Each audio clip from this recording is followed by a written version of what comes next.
ಎಲ್ಲರಿಗೂ ನಮಸ್ಕಾರ. ಇಂದಿನ ಸಂಚಿಕೆಯಲ್ಲಿ ಕೊಲ್ಲೂರು ಶ್ರೀ ಮೂಕಾಂಬಿಕಾ ದೇವಸ್ಥಾನದ ಮಾಹಿತಿಯನ್ನು ತಿಳಿದುಕೊಳ್ಳೋಣ. ಅದಕ್ಕಿಂತ ಮೊದಲು ನೀವಿನ್ನು ನಮ್ಮ ಅಮೃತಧಾರೆ ಫೇಸ್ಬುಕ್ ಪೇಜನ್ನು ಫಾಲೋ ಮಾಡುತ್ತಿಲ್ಲ ಅಂದರೆ ಮೊದಲು ಫಾಲೋ ಮಾಡಿ. ಇಂಥದೇ ಹೆಚ್ಚಿನ ಮಾಹಿತಿಗಳನ್ನು ಉಚಿತವಾಗಿ ನೋಡಬಹುದು.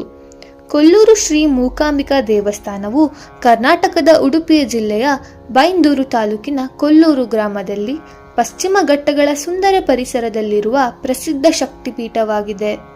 ಈ ದೇವಸ್ಥಾನವು ಸೌಪರ್ಣಿಕಾ ನದಿಯ ತೀರದಲ್ಲಿ ನೆಲೆಗೊಂಡಿದ್ದು ಲಕ್ಷಾಂತರ ಭಕ್ತರ ಆರಾಧನಾ ಕೇಂದ್ರವಾಗಿದೆ.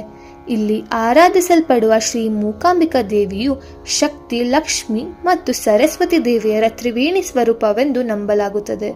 ಪುರಾಣಗಳ ಪ್ರಕಾರ ದೇವಿಯು ಮುಕಾಸುರ ಎಂಬ ರಾಕ್ಷಸನನ್ನು ಸಂಹರಿಸಿದ ಕಾರಣ ಮೂಕಾಂಬಿಕಾ ಎಂಬ ಹೆಸರಿನಿಂದ ಪ್ರಸಿದ್ಧಳಾಗಿದ್ದಾಳೆ.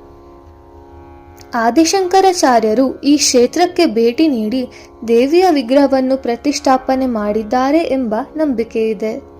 ಈ ದೇವಸ್ಥಾನವು ವಿದ್ಯೆ, ಜ್ಞಾನ, ಆರೋಗ್ಯ ಮತ್ತು ಐಶ್ವರ್ಯಕ್ಕಾಗಿ ಪ್ರಸಿದ್ಧವಾಗಿದೆ. ಮಕ್ಕಳ ವಿದ್ಯಾರಂಭ ಅಂದರೆ ಅಕ್ಷರ ಅಭ್ಯಾಸವನ್ನು ಇಲ್ಲಿ ಮಾಡಿಸುವ ಸಂಪ್ರದಾಯ ವಿಶೇಷವಾಗಿದೆ. ನವರಾತ್ರಿ, ವಿಜಯದಶಮಿ ಮತ್ತು ಇತರ ಹಬ್ಬಗಳ ಸಂದರ್ಭದಲ್ಲಿ ದೇವಸ್ಥಾನದಲ್ಲಿ ವಿಶೇಷ ಪೂಜೆಗಳು ಹಾಗೂ ವೈಭವದ ಉತ್ಸವಗಳನ್ನು ನಡೆಸುತ್ತಾರೆ. ದೇಶದ ವಿವಿಧ ಭಾಗಗಳಿಂದ ಭಕ್ತರು ದೇವಿಯ ಆಶೀರ್ವಾದವನ್ನು ಪಡೆಯಲು ಇಲ್ಲಿಗೆ ಆಗಮಿಸುತ್ತಾರೆ. ಧನ್ಯವಾದಗಳು.